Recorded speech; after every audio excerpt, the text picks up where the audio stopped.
വിപാസന ധ്യാന മാർഗത്തിലൂടെ ലോകപ്രശസ്തയായ ഷാരോൺ സൈബർഗിൻ്റെ ജീവിതകഥയും നമുക്കൊക്കെ അറിയാവുന്ന നമ്മുടെ പ്രിയ നടൻ, സംവിധായകൻ, എഴുത്തുകാരൻ, വ്യക്തിപരമായി പറഞ്ഞ എൻ്റെ നല്ലൊരു സുഹൃത്തും ഒക്കെ ആയിട്ടുള്ള മധുപാൽ അടുത്തിടെ മാധ്യമത്തിൽ എഴുതിയ ട്രൂ ലിസ്ണർ എന്ന കഥയും. ഇത് തമ്മിൽ പ്രത്യക്ഷത്തിൽ യാതൊരു ബന്ധവുമില്ല. പക്ഷേ എവിടെയൊക്കെയോ സത്യത്തിൽ ഈ ട്രബിൾ ചൈൽഡ്ഹുഡ് വേണേ അങ്ങനെ പറയാം.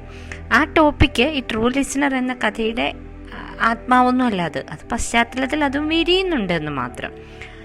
കഥ വായിച്ച് ഞാൻ അപ്പോൾ തന്നെ എഴുത്തുകാരന് മെസ്സേജ് അയച്ചു, പേടിപ്പിക്കല്ലേ ചങ്ങാതി എന്ന് പറഞ്ഞ്.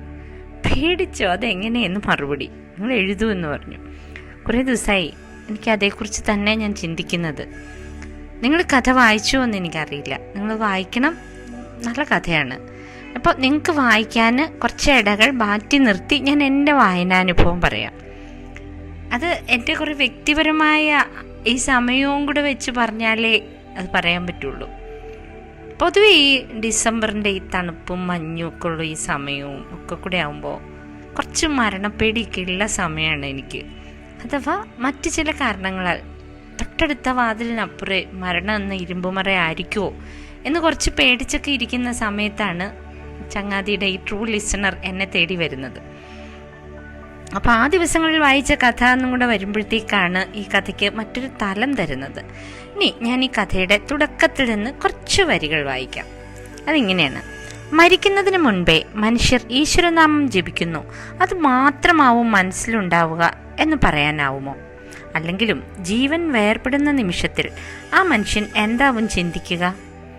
അതുമല്ലെങ്കിൽ അവസാന ശ്വാസമാവും ഇതെന്ന് കരുതുന്നുണ്ടാവുമോ? ജീവന്റെ അവസാന സ്പന്ദനം എന്ന് പറയുന്നത് ശ്വാസം ഇല്ലാതാവുന്നതാണോ? മരിക്കുന്നതിന് മുമ്പ് മനുഷ്യർ അറിയുമായിരിക്കുമോ ഞാനിതാ മരിക്കാൻ പോകുന്നുവെന്ന്? ഇനി ഇതുപോലെ മിണ്ടാനോ നടക്കാനോ ഓർമ്മകൾ പറഞ്ഞ് പഴയതൊക്കെ ആവർത്തിക്കാനോ കഴിയില്ല എന്ന്? ഇപ്പൊ നിങ്ങൾക്കും ചെറുതായിട്ട് എന്താണ് ഈ ശുഭരാത്രി നേരത്തെ പേടിപ്പിക്കാൻ വരുന്നതെന്ന് തോന്നുന്നില്ലേ? അപ്പോൾ ചെറിയ തോതി ഓൾറെഡി പേടിച്ചിരിക്കുന്ന ഒരാൾ കഥ വായിച്ചാലോ? പക്ഷെ ഞാൻ പറഞ്ഞല്ലോ, ഈ കഥ അങ്ങനെയൊന്നും അല്ല പോകുന്നത്. ഇത് പല വിധാനങ്ങളിലൂടെ ഇങ്ങനെ വികസിച്ച് വരുന്നൊരു കഥയാണ്. അമ്മുവിൻ്റെ അച്ഛൻ, അച്ഛൻ, അമ്മമ്മ, മേമ, അനിയത്തി, ഒരിക്കൽ അമ്മു അത്രമേൽ സ്നേഹിച്ചിരുന്ന ഒരാൾ, എന്നിട്ട് അങ്ങനെ ആ പുറ്റിലടങ്ങിയിരിക്കുന്ന ഒരു പാമ്പ് വരെ പത്തി വിടർത്തുന്ന ഒരു കഥ. ആ കഥയിലൂടെ നമ്മൾ കടന്നു പോകുമ്പോൾ നമുക്ക് കുറേ കാര്യങ്ങൾ മനസ്സിൽ ബാക്കി നിൽക്കും. അതുകൊണ്ടാവാം പെട്ടെന്ന് ഞാൻ ഷാരോൺ സൈബറിൻ്റെ ലേഖനങ്ങളെക്കുറിച്ച്, അവരുടെ എഴുത്തിനെക്കുറിച്ച്, അവരുടെ വീക്ഷണങ്ങളെക്കുറിച്ച് ഒക്കെ ഓർത്തതും ഓടിച്ചെന്ന് അതിനെ അഭയം പ്രാപിക്കുകയും ചെയ്തത്. How doing nothing can help you truly leave. How doing nothing can help you truly leave. അങ്ങനെ ഒരു ലേഖനം ഉണ്ട് അവരുടേതായിട്ട്. ഒരുപാടുണ്ട്, അതിലൊരെണ്ണം. അതിനകത്ത് അവർ പറയുന്ന ഒരു കാര്യമുണ്ട്. അവരുടെ ഒരിക്കലൊരു ഈ വിപാസനയുടെ അവരുടെ ധ്യാന സെൻറ്റർ ഒരു ലോകപ്രശസ്തയാണ് ഇങ്ങനത്തെ മെഡിറ്റേഷൻ്റെ കാര്യത്തിൽ. അമേരിക്ക ആദരവോടെ അമേരിക്കക്കാരുടെ മൈൻഡ് സെറ്റ് നന്നാക്കുന്നതിൽ ഏറ്റവും മികച്ച സ്ഥാനം കൊടുക്കുന്നതിൽ അവാർഡൊക്കെ കൊടുത്ത് ബഹുമാനിച്ചിട്ടുള്ള വനിതയാണ്. അവർ ഇന്ത്യയിൽ വന്നാണ് കുറേ നാൾ ബുദ്ധ മെഡിറ്റേഷനൊക്കെ പഠിച്ചത്. അതൊക്കെ അവിടെ നിൽക്കട്ടെ. നമ്മളുടെ ഇപ്പോഴത്തെ കാര്യം അവർ പറഞ്ഞൊരു കാര്യമുണ്ട്. അവരുടെ ഒരു ധ്യാന സെൻറ്റർ തുടങ്ങുമ്പോൾ ആ സെൻറ്ററിന് ഒരാൾ കളിയാക്കിയിട്ട് പറഞ്ഞത്രേ, അതിൻ്റെ മോട്ടോ ഇങ്ങനെയാണ് അത്രേ: it's better to do nothing than to waste your time. നിങ്ങളുടെ സമയം മെനക്കിടുന്നതിൽ എന്ത് നല്ലതാണ് വെറുതെ ഇരിക്കുക എന്ന് പറയുന്നതെന്ന്. എന്നിട്ട് അവർ പറയണം, അത് ഞങ്ങൾ ഔദ്യോഗികമായിട്ട് മോട്ടോ ആയിട്ട് എടുത്തിട്ടില്ല, പക്ഷേ അതിനകത്ത് കാര്യമുണ്ടെന്ന്. അതെങ്ങനെ അതിൽ കാര്യമുണ്ട്? നമ്മളെപ്പോഴും വർക്ക് ചെയ്തുകൊണ്ടിരിക്കണം എന്ന് മാത്രം, ഒരു നിമിഷം നമ്മൾ കളയാൻ പാടില്ല എന്നൊക്കെ വിചാരിക്കുന്നതും ഇതും തമ്മിൽ എങ്ങനെ ബന്ധപ്പെടുന്നു എന്നറിയണമെങ്കിൽ, അല്ലെങ്കിൽ തിരിച്ച് നമ്മൾ ട്രൂ ലിസണർ എന്നുള്ള കഥയിലേക്ക് വരുമ്പോൾ ശരിക്കുള്ള ട്രൂ ലിസണർ ആവുക, അല്ലെ ജീവിതത്തെ തന്നെ നമ്മൾ ശരിക്കും കേൾക്കുക, അറിയുക, ഇതൊക്കെ അറിയണമെങ്കിലുള്ള അവിടെയായിരിക്കാം എനിക്ക് പെട്ടെന്ന് എന്തുകൊണ്ടോ ഈ ഒരു ഓർമ്മയിലേക്ക് വന്നത്. ഡൂയിങ് നത്തിങ് അല്ലെങ്കിൽ ഒന്നും ചെയ്യാതിരിക്കുക എന്ന് പറയുന്നത് പോയി കിടന്ന് ഉറങ്ങുക എന്നല്ല അതിൻ്റെ അർത്ഥം. മറിച്ച് നിങ്ങളുടെ മനസ്സിനെ ശാന്തതയിൽ ഉറപ്പിച്ച് നിൽക്കുക.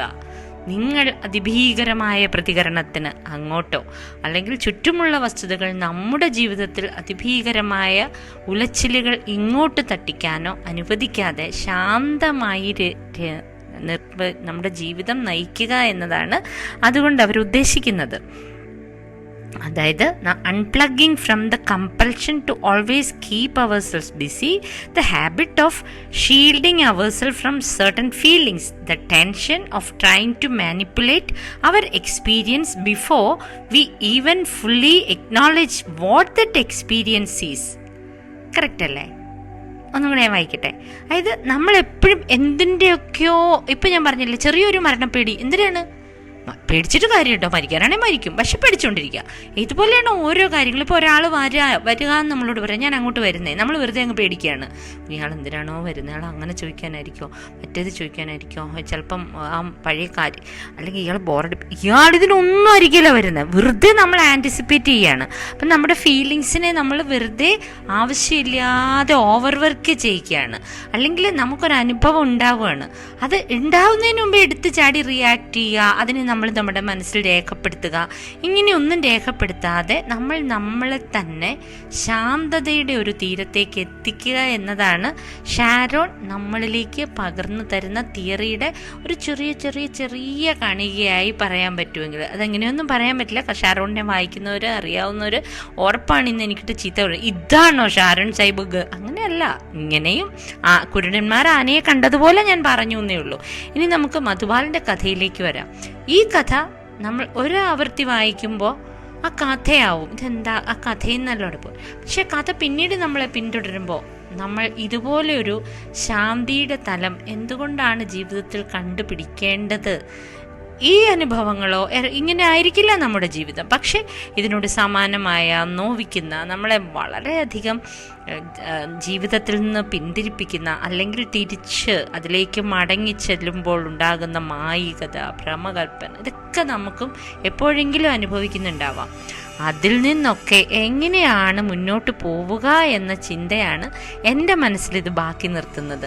നിങ്ങൾ കഥ വായിച്ചിട്ട് നിങ്ങളുടെ വായനാനുഭവത്തിലേക്ക് പോകൂ. ശുഭരാത്രി.